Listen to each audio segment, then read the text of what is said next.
I play Project M. It's a modification of the game Brawl. I play Smash 4, which is the fourth iteration of Smash Bros, obviously. People decided they wanted it to play more like the GameCube version called Super Smash Bros. Melee. And it started with a few characters, they made them a bit faster, and eventually it turned into its own game. It was kind of like a happy medium between the two, where it wasn't completely as just, you had to be technically perfect to play it. It had a little bit more of like the fluidity, I guess you could say, of Brawl, but with the fast-paced and also comboing and, tech skill nature of Melee. Project M's my favorite because it's just so visceral, so fast. You never know what could happen in a match. You could play the same matchup, the same stage, characters, players. You could play that matchup 1,000 times and it could go differently each time. The fact that Project M was a thing that had a dedicated team of people who just loved Smash or, wanted to bring a great experience, continually worked on it and balanced it and made it, a better experience, as the years went on. That kind of, that enhanced the gameplay a lot for me. Really, it all comes down to what happens in the moment, and that's really what I find so appealing about it.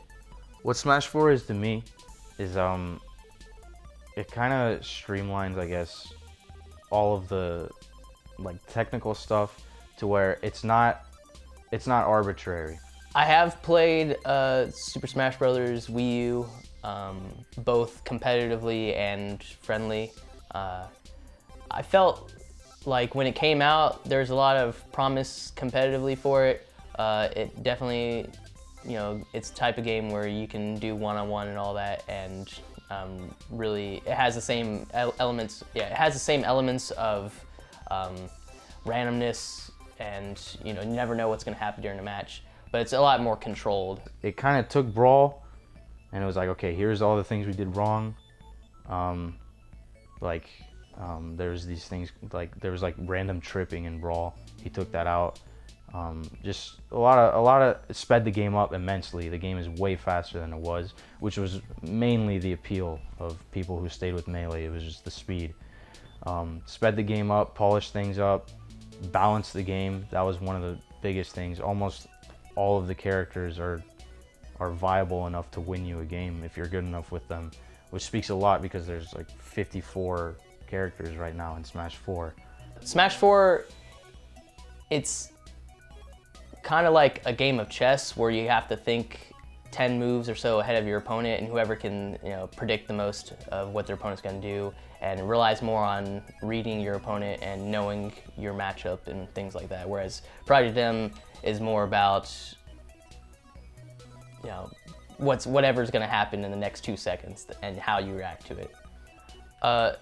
Movement is super important in both games, really, but in Project M, you have so much more freedom with movement because it borrows some of the techniques from Melee, such as wave dashing, L canceling, which speeds up your aerial moves, of course, and then dash dancing, things like which does happen in Smash 4, but it seems to be a lot more focused on that, especially in the way you gain your positional advantage. In Smash 4 and in Brawl, because he was in Brawl, my main character that I use is Lucas, and he's this little blonde kid who is the most powerful kid in the universe. He has these psychic powers, and so he can shoot fire out of his hands, but he also, he's not afraid to use his hands when he fights because he has a bat and everything. So he's kind of like a mix of one of those projectile throw attacks at you from range,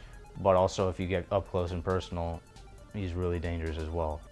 I play Ganondorf. He's the main antagonist from the Legend of Zelda series. He's a very slow, heavy character, but in Project M, they allow him to be way faster and have a lot more mix-up options where you can make your opponent think you're about to do one thing and then suddenly change your actions, and your opponent will read wrong. As for do I think Lucas is similar to me? Well, I mean, I'm not the most powerful kid in the universe, so no, but in the way that he's played in Smash Bros, I think it like my personality does show, because Lucas, you know, being as powerful as he is, like I love, you know, sometimes in life, like when I play sports or you know, I'm doing something physical, like I love just kind of like, I love that feeling of like overpowering, I guess, like being that strong or like that athletic or even fast enough. And Lucas kind of has everything. Like he's super strong. He's pretty fast. Like he can keep up with most people, and you know, yeah. So I do, you know, I do think I'd like the way like you're supposed to play him kind of correlates with how I usually do things physically. I do think Ganondorf represents kind of how I am as a player and sort of as a person, because I'm very much about like showing off who I am and showing off like what I can do.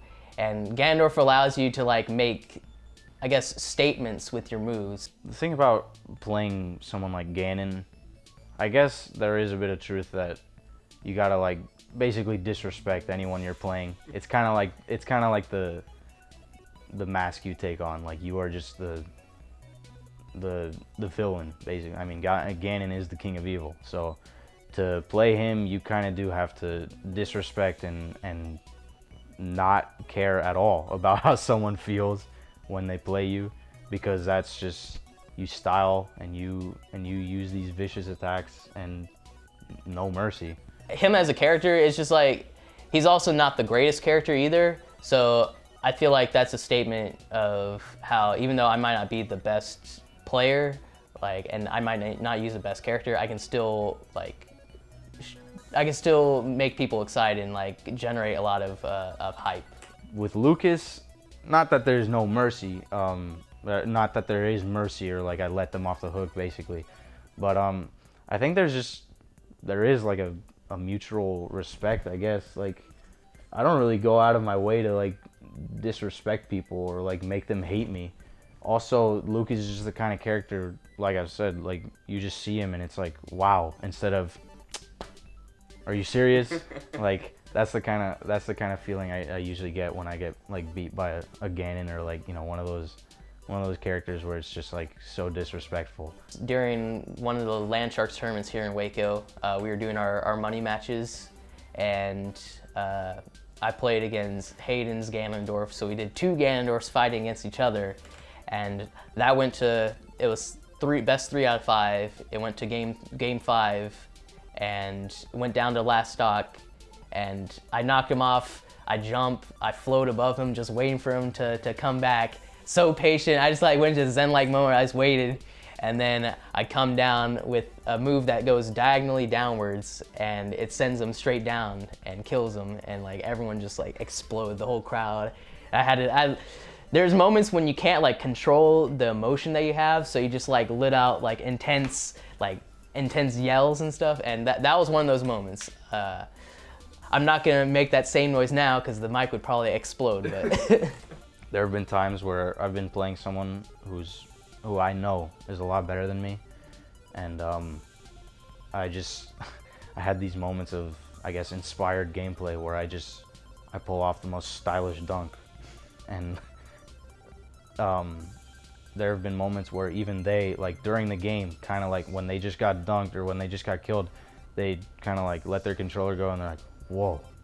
There have been a few times where that happens, where it was just, that's just the kind of character Lucas is. Like when he gets those, like the way he has designed to kill people, no matter who you are, even if you just got killed by it, it's gonna be pretty amazing to see. So that's what really keeps me going with the character. He's just he's so much fun to watch and play, and just I never get tired of him.